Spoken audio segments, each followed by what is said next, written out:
আজই স্থলভাগে আছড়ে পড়ছে নিম্নচাপ। কলকাতা সহ দক্ষিণবঙ্গের টানা বৃষ্টির সতর্কতা। কোন কোন জেলায় অতি ভারী বর্ষণ, বিস্তারিত জানাবো এই ভিডিওতে। বিস্তারিত জানতে ভিডিওটি সম্পূর্ণ দেখবেন। আর গুরুত্বপূর্ণ আপডেটগুলো সবার আগে পেতে চাইলে আমাদের ইউটিউব চ্যানেলটিকে সাবস্ক্রাইব করে পাশে থাকা বেল আইকনটিকে বাজিয়ে দেবেন, যাতে পরবর্তী ভিডিও সবার আগে আপনার কাছে পৌঁছায়। কলকাতা সহ দক্ষিণবঙ্গে শুরু হয়েছে টানা বর্ষণ। উত্তর পশ্চিম বঙ্গোপসাগর তৈরি হওয়া নিম্নচাপ আরও ঘনীভূত হয়ে উপকূলের দিকে এগিয়ে আসছে। আলিপুর আবহাওয়া দপ্তর জানিয়েছে, সোমবারের মধ্যে উড়িষ্যার চান্দোবালি ও পশ্চিমবঙ্গের দীঘার মধ্যবর্তী উপকূল দিয়ে নিম্নচাপটি স্থলভাগ প্রবেশ করতে পারে। এর প্রভাবেই কলকাতা সহ দক্ষিণবঙ্গে একাধিক জেলায় ভারী থেকে অতি ভারী বৃষ্টির সম্ভাবনা রয়েছে। রবিবার রাত থেকেই কলকাতা সহ উত্তলি বিভিন্ন এলাকা থেমে থেমে বৃষ্টি চলছে। কোথাও মাঝারি, কোথাও আবার ভারী বর্ষণের জেরে জল জমেছে রাস্তায়। সোমবারও দিনভর আকাশ মেঘলা থাকবে এবং দফায় দফায় বৃষ্টি চলবে বলে জানিয়েছে আবহাওয়া অফিস। আবহাওয়া দপ্তর সর্বশেষ বুলেটিন অনুযায়ী নিম্নচাপটি রবিবার উড়িষ্যার বালেশ্বর থেকে প্রায় 50 কিলোমিটার দক্ষিণ ও দক্ষিণ পূর্বে, দীঘা থেকে প্রায় 60 কিলোমিটার দক্ষিণ পশ্চিমে অবস্থান করছিল। এটি পশ্চিম পশ্চিম দিকে অগ্রসর হয়ে সোমবার স্থলভাগে প্রবেশ করবে। এরপর ধীরে ধীরে উড়িষ্যা পেরিয়ে ছত্তিশগড়ের দিকে এগিয়ে যাওয়ার সম্ভাবনা রয়েছে। রাজ্যে বর্ষা এখনও সক্রিয়। দক্ষিণ পশ্চিম রাজস্থান থেকে মধ্যপ্রদেশে, ছত্তিশগড়, উড়িষ্যা হয়ে উত্তর পশ্চিম বঙ্গোপসাগরে পর্যন্ত বিস্তৃত রয়েছে মৌসুমী অক্ষরেখা।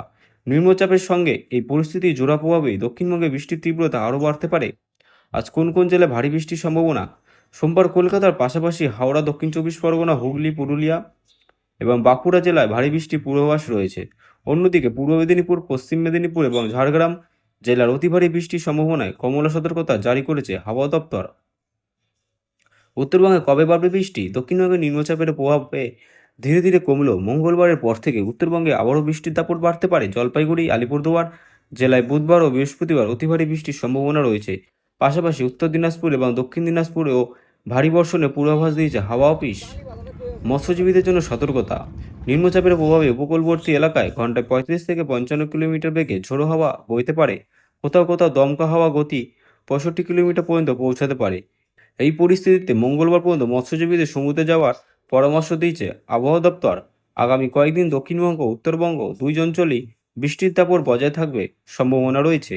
তাই যাদের জরুরি প্রয়োজন ছাড়া বাইরে বেরোনোর পরিকল্পনা রয়েছে, তাদের আবহাওয়ার সর্বশেষ আপডেট দেখেই তবে যাত্রা করার পরামর্শ দিচ্ছেন আবহাওয়াবিদরা। কেন হঠাৎ এমন বদলে গেল আবহাওয়া? আলিপুর আবহাওয়া দপ্তর জানিয়েছে, উত্তর পশ্চিম বঙ্গোপসাগর সংলগ্ন পশ্চিমবঙ্গ উড়িষ্যা উপকূলের উপর অবস্থান করেছে গভীর নিম্নচাপ। এই আবহাওয়া ব্যবস্থা ধীরে ধীরে পশ্চিম ও উত্তর পশ্চিম দিকে অগ্রসর হচ্ছে। একই সঙ্গে সক্রিয় রয়েছে মৌসুমী অক্ষরেখাও।